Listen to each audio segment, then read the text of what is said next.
Hello everybody, and today I'm going to tell you some nice stories which happened to me in Finland when Finnish people showed their kindness and helped me in the situation in which I needed some help, so without even asking them. Let's get started. And the first story happened to me when I just moved to Finland, so it was my first days there. I didn't have internet connection. I didn't know like anything about the city where I were. And I'm just saying to you that you would fully understand the situation. And when I just arrived, like in the first day, my tutor picked me up from the bus station in which I arrived, and we like drove like straight ahead to the apartment in which I lived.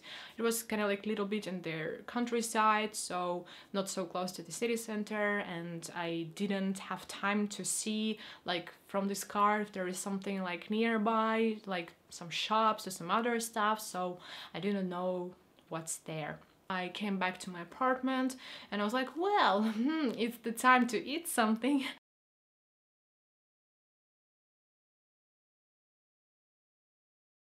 I didn't have, like, as I said, like any internet connection, so I couldn't like even check where am I and where is the nearest shop. Just like left the house and I started to walk around and there wasn't anyone. And then like in a couple minutes I saw some woman who walked like to her own car. I like ran to her and I was like, hi, can you please help me? I'm like first day here in Finland, so, and I don't know where is the nearest shop. I just like want to eat. I remember that I was pretty thirsty and I didn't know that you can drink the water like from the tap. So in Finland, in like several cities, you can do it because the water is pretty clean. So I was pretty thirsty. I wanted to drink and I wanted to eat, and I was like, yeah, can you please like maybe tell me where is the nearest shop? And I remember that she didn't speak well in English, so she tried to explain something, but I really suddenly didn't understand anything. Then she was just like, I'm going to ride a car, so maybe I can just like give you a ride to their shop. I was like, oh, yeah, it would be so lovely. And you know, just like in Russia, I probably would never go to somebody else's car, even though it was just, you know, some woman, but you never know. And but you can say that, oh yeah, but you're usually taking taxi, so you also never know the taxi driver and like where he will bring you. That's true. That's why I'm always praying when I'm in the taxi that I have normal taxi driver. Yeah, so she just like let me into her car, and she also like didn't know me, so who knows who I am, like just some stranger, you know, walking the street and like, hi, can you please help me? So, and we just like drove to this nearest shop, finds out that it was just like in 300 meters around, so near my home. It was some Siva market, so like the biggest market, were even more far away, like 1.5 kilometers away. Yeah, so I just like bought some eggs and milk, and I remember that I was surprised that it's so expensive, like much more than I expected. Well, then I of course understood that in this Siva, so in these small markets, the price is a little bit higher than in normal shops. But I just remember that I had this feeling that, oh, I spent so much. Yeah, so this woman helped me and it was pretty nice for me. So because also it happened to me the first day, so I didn't know the city at all, I didn't know anyone, and I was just like, so kind woman.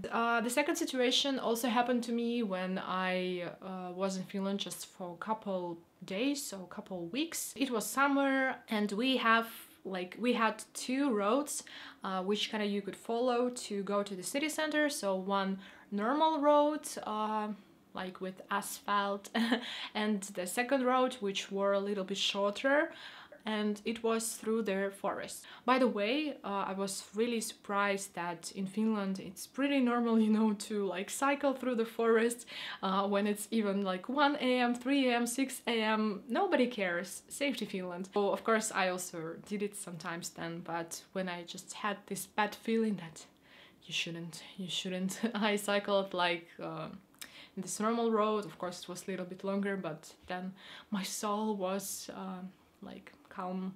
Yeah, anyway, like in this situation which I'm going to tell you, It was maybe 2 or 3 p.m. You know, I just decided to try to cycle without hands, because I saw some Finnish people who like, you know, like cycling on their bicycles, and they're like in the same time texting with their phones, and they look so brutal.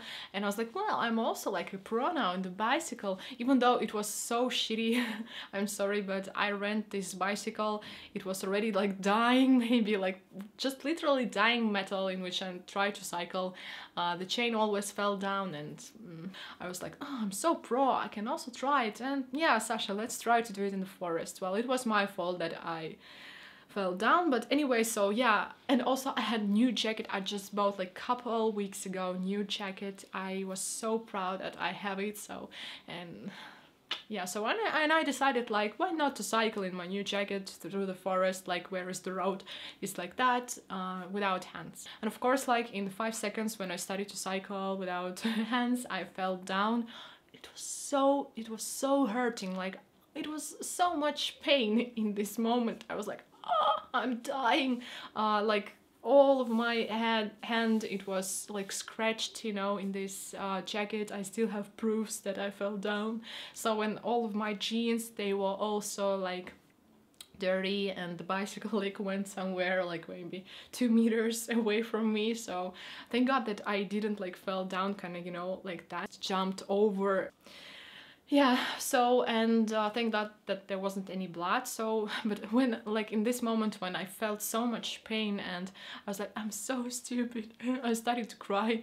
Like some Finnish family like cycled by, and they stopped, and they was like, oh, like in Finnish, do you need some help? Are you okay? And I was like in English, because I didn't speak any Finnish yet, and I was like, I'm fine, thank you, I don't need any help.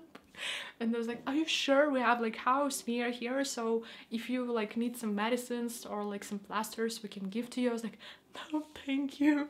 Well, because I didn't have any blood, so it was like pointless maybe. So I was like, I'm fine. Like, of course, I just needed to have this like moment, you know, when it's so much hurting, and you just need to cry it out. So, and they still like kept going to ask if I'm sure that I'm fine, because it can be, you know, when you're like having so hard damage that you can be just in shock. But well, I was fine. I just had my crying moment, and like then they of course left, because they understood that I don't need any help. But it was just like so nice, you know, when you have some kind of these situations, people not just, you know, going like by their own deals and not paying attention to you, so that they're really trying to help. Of course, in Russia probably somebody also would help you. I'm not saying that, oh, it will not happen in Russia. Well, no, we have also so much people who caring what's going on.